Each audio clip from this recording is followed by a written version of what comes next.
Salut la team et bienvenue sur Je Conseille. Et voici la vidéo sur les recommandations et les nominations pour le Spiel des Jahres 2023. Allez, c'est parti!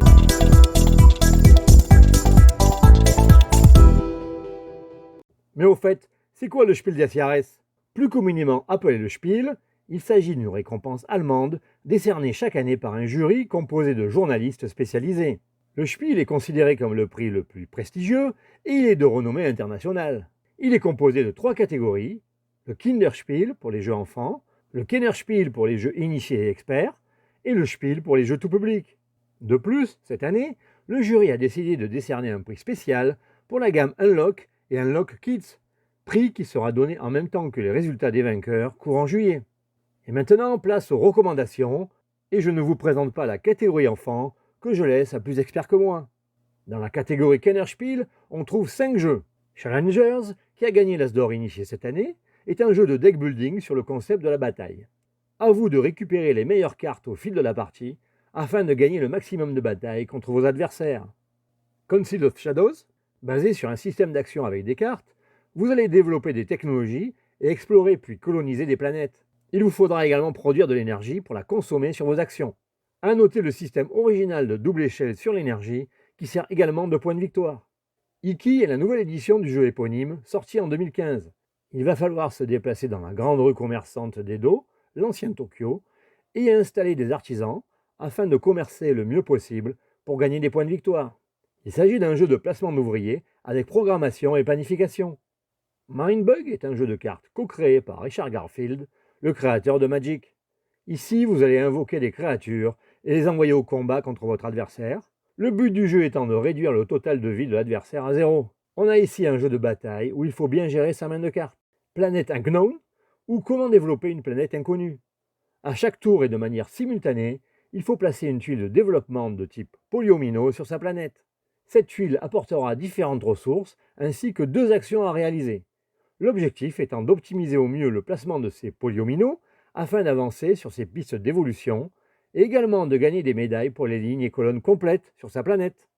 On passe maintenant à la catégorie Spiel, avec pas moins de 10 jeux recommandés. Acropolis, vainqueur de l'As d'or 2023, est un jeu de placement de tuiles composé de carrières, de places et de quartiers. Chaque quartier a sa propre manière de marquer des points, avec des contraintes de positionnement et un scoring différent dans votre jeu. En fin de partie, un décompte des points s'effectue pour chaque quartier différent. Dorf Romantique est issu du jeu vidéo indépendant de 2021. Son adaptation se joue en mode campagne et de manière coopérative, en plaçant des tuiles hexagonales de type soit classique, soit de quête. L'objectif est de réussir les quêtes qui demandent de relier 4, 5 ou 6 tuiles. Les points sont comptés en additionnant les marqueurs de quêtes collectés ainsi que différents bonus. Et le score final déterminera vos avantages débloqués pour la mission suivante. Fun Fact est un jeu d'ambiance coopératif où il va falloir deviner les réponses des autres tout en positionnant sa réponse au bon endroit pour marquer des points. À chaque question posée, on inscrit secrètement sa réponse sur sa flèche colorée. On pose ensuite sa flèche à tour de rôle en tentant de déduire les réponses des autres, l'objectif étant que toutes les flèches placées soient dans le bon ordre, du plus petit chiffre au plus grand. Hitster est un jeu d'ambiance qui permet, en utilisant une appli, de jouer avec tous les tubes des dernières années.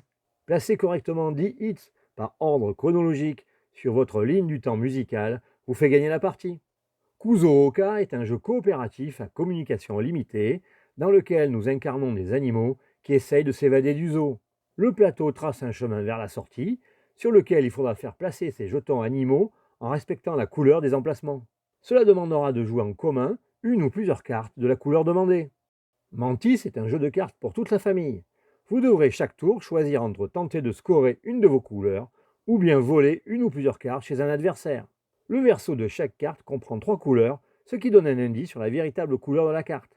Next Station London est un roll and write, dans lequel vous allez devoir, sur votre grille, créer un réseau de métro de 4 lignes, verte, bleu clair, rose et bleu foncé, en reliant les différentes stations, tout en suivant les règles de construction. À chaque manche, vous ne pourrez tracer qu'une seule couleur de métro, et au bout des 4 manches, vous aurez terminé les 4 lignes de métro qui détermineront votre score final. Dans QE, vous êtes à la tête d'une banque nationale et chaque tour, vous allez miser secrètement une somme d'argent pour acheter une des 16 sociétés disponibles. Et vous êtes libre de miser n'importe quelle somme d'argent. Le plus gros montant remportera la société. Mais attention, à la fin du jeu, la banque qui aura dépensé le plus d'argent sera tout simplement éliminée. Il faudra donc faire preuve de prudence et de clairvoyance pour dépenser juste ce qu'il faut. Sea Salt and Pepper, un jeu de cartes où vous tenterez de faire des collections de mêmes cartes pour leurs effets ou pour leurs points. Un twist original permet de choisir de scorer à quitte ou double en fin de manche. À noter les illustrations très originales et le système de pictogrammes destiné aux daltoniens pour identifier les couleurs.